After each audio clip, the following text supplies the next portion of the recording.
Welcome to Reeka vlogs. இன்றைக்கி நம்ம சேனலில் என்ன வீடியோ பார்க்க போகிறோன்னா, நாம் நம்ம லைஃப்பில் நடக்கிற எல்லா விஷயங்களையும் எல்லாருக்கிட்டையும் ஷேர் பண்ணோம்னா நம்மளோட வாழ்க்கையில் எதுவுமே நடக்காதது மாதிரியே தோணும். நம்ம ரொம்ப தோல்வியை சந்திச்சுட்டே வர்ற மாதிரி இருக்கும். அதனால் எல்லாருக்கிட்டையும் எல்லாத்தையும் ஷேர் பண்ணாதீங்க. உங்கள் வாழ்க்கையில் யாரோ ஒருத்தவங்க முக்கியமானவங்களாக இருப்பாங்க. அது உங்கள் தோழியாக இருக்கலாம், அக்காவோ தங்கையோ தம்பியோ அண்ணாவோ, அது யாரோ ஒருத்தவங்கள்ட்ட ஒரு நம்பிக்கையானவங்கள்ட்ட நீங்கள் ஷேர் பண்ணுங்கள். எல்லாருக்கிட்டையும் எல்லாத்தையும் நீங்கள் ஷேர் பண்ண வேண்டாம். அது என்னென்ன மாதிரியான விஷயங்கள்னு வாங்க பார்க்கலாம். ஃபஸ்ட்டு பார்த்திங்கன்னா நம்மளுடைய ஹாப்பினஸ் தாங்க. நான் இந்த லீவுக்கு இந்த ஒகேஷனுக்கு நாங்கள் இங்கெல்லாம் டூர் போனோம், ரொம்பவே ஜாலியாக இருந்துச்சு, இவ்வளோ மணி செலவு பண்ணோம், இந்த பொருட்கள்லாம் வாங்கினோம் அப்படின்னு சொல்லி நம்மளுடைய ஹாப்பினஸை நீங்கள் ஃபஸ்ட்டு யாருக்கிட்டே நீங்கள் ஷேர் பண்ணாதீங்க. இப்போ எக்ஸாம்பிள் ஒரு தீபாவளி வருது. நாங்கள் எங்களோட தீபாவளி பட்ஜெட் பார்த்திங்கன்னா ட்ரெஸ்க்குனே நாங்கள் ஒரு 10,000 ரூபாய் ஒதுக்குனாங்க. அடுத்து பட்டாசு ஒரு 5,000 ரூபாய்க்கு வாங்கினோம். அப்புறம் வீட்டில் ஸ்நாக்ஸ்லாம் இதெல்லாம் செஞ்சோம். எல்லா ரிலேஷனும் எல்லாம் ஒன்று கூடி நல்லா இந்த வருஷம் தீபாவளியை ரொம்பவே ஜாலியாக செலிப்ரேட் பண்ணாங்க. நான்வெஜ்லாம் இவ்வளோக்கு வாங்கினோம் அப்படின்னு சொல்லி எல்லாத்தையும் நீங்கள் நம்மளோட ஹாப்பினஸ்ஸை எல்லாருக்கிட்டையும் நீங்கள் சொல்லாதீங்க. யாரோ ஒருத்தவங்கள்ட்ட நம்மளோட சந்தோஷத்தை நினச்சி சந்தோஷப்படுறவங்க யாரோ ஒருத்தவங்க கண்டிப்பாக இருக்காங்க, அவங்கள்ட்ட நீங்கள் ஷேர் பண்ணுங்கள். ரெண்டாவதாக பார்த்திங்கன்னா நம்மளுடைய வருமானம் தாங்க. நம்ம ஹஸ்பண்ட் நிறைய சம்பாதிக்கலாம், மாதம் ஒரு தொழில் பண்ணுவார், அது மூலமாக மாதம் நிறைய சம்பாதிக்கலாம். இல்லைன்னா நார்மலாக ஒரு வேலைக்கு போவார், அதில் ஒரு குறைவான சம்பளம் வரும், அதை வச்சு நம்ம வாழ்க்கையை ஓட்டிகிட்டு இருப்போம். அப்படிங்கிறப்ப நம்மளோட வருமானத்தை நீங்கள் எல்லார்ட்டையும் சொல்லாதீங்க. எல்லாருமே ஒரே மாதிரி நம்மளை கணக்கு போட மாட்டாங்க. அதிகமான சம்பளம் இருந்ததுன்னா இங்கே பாரு இவ்வளோலாம் சம்பளம் வாங்குறாங்க, இவங்களுக்கெல்லாம் வாழ்க்கையில் எந்த குறையுமே இல்லைப்பா அப்படின்னு நினைக்கிறவங்க இருக்காங்க.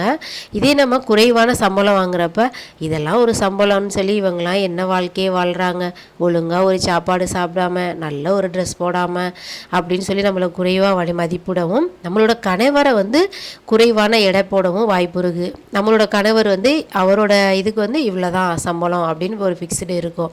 ஆனால் இவர் பாரு அடுத்து ஒரு நல்ல ஒரு வருமானத்தை ஈட்டுறதுக்கு முயற்சி பண்ணாமல் இப்படியே இருக்கார், அதெல்லாம் என்னையா மனுஷன் வாழ்க்கையில் எந்த முயற்சியும் இல்லாமல் இருக்கார் அப்படின்னு நம்ம கணவரை தப்பாக எடை போடவும் வாய்ப்பு இருக்குது.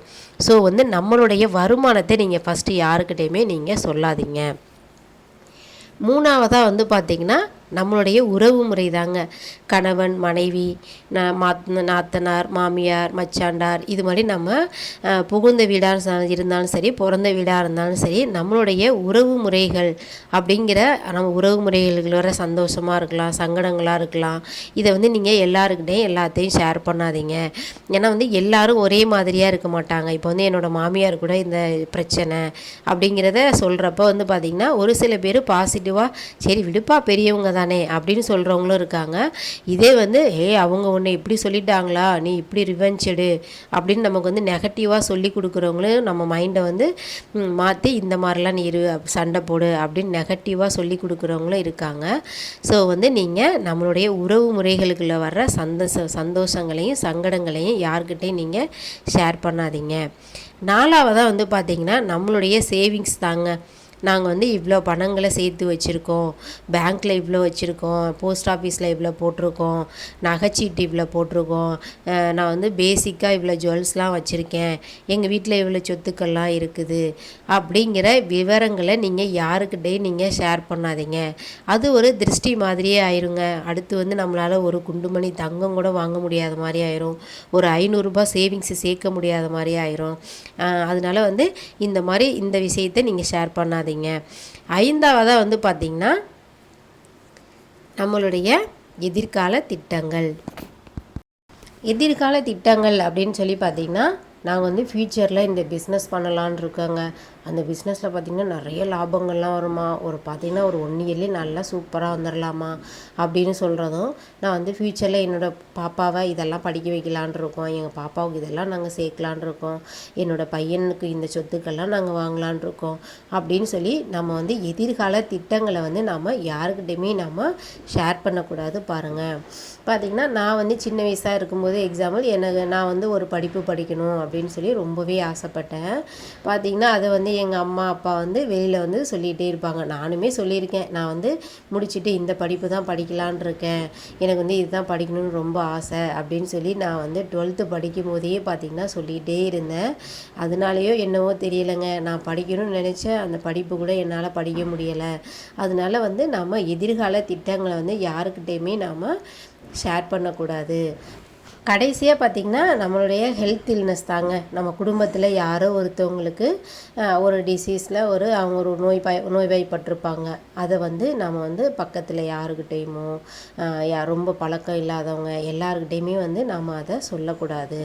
அது வந்து அதை பற்றி அவங்களுக்கு பெருசாக எதுவுமே தெரியாது. நம்ம வந்து சின்னதாக சொல்லியிருப்போம், ஆனால் அதை வந்து அவங்க ரொம்பவே கிரியேட் பண்ணி மற்றவங்கள்ட்டையும் அதை வந்து அவங்க சொல்லிடுவாங்க. ஸோ வந்து நம்ம வீட்டில் வந்து யாருக்காவது உடம்பு முடியாமல் போனாலோ மெடிக்கல் சம்மந்தமான எந்த விஷயங்களையும் நீங்கள் யாருக்கிட்டையும் ஷேர் பண்ணாது. அவங்களுக்கு வந்து பெருசாக மெடிக்கல் நாலேஜ் இல்லாமல் இருக்கலாம். அதை வந்து அவங்க தப்பாக புரிஞ்சுக்கிட்டு வெளியில் வந்து அதை நெகட்டிவாக பேச வாய்ப்பு இருக்குது. ஸோ வந்து நம்ம குடும்பத்தை சேர்ந்தவங்க யாரோடது மெடிக்கல் சம்மந்தமான விஷயங்களை நீங்கள் யாருக்கிட்டையும் ஷேர் பண்ணாதீங்க. பொதுவாகவே பார்த்திங்கன்னா நாம் வந்து எல்லாத்துலேயும் வந்து எல்லாருக்கிட்டையுமே சொல்லிடுவோம். ஆனால் நம்ம பேசுகிறவங்க எதிர இருந்து பேசுகிறவங்க பாருங்கள், நம்மக்கிட்டேருந்து எல்லா விஷயங்களையும் கேதர் பண்ணிக்குவாங்க. அவங்கள பற்றி ஒரு சின்ன கடுகளவு கூட சொல்ல மாட்டாங்க. அதனால் முடிஞ்ச அளவு வந்து நாம் வந்து இந்த விஷயங்களை எல்லாம் தவிர்த்து அடுத்தவங்கள்ட்ட பேசுகிறப்ப என்ன நம்ம பேசுகிறோம், எதை பற்றி பேசுகிறோம் அப்படிங்கிற நிதானத்தோடு நாம் வந்து பேசணும், பழகணும். அது வந்து நம்ம குடும்பத்துக்கு ரொம்பவே நல்லதாக இருக்கும் அப்படின்னு சொல்லி இந்த வீடியோவை நான் முடிக்கிறேன். வீடியோ பிடிச்சிருந்ததுன்னா சப்ஸ்கிரைப் பண்ணுங்கள். தேங்க்யூ.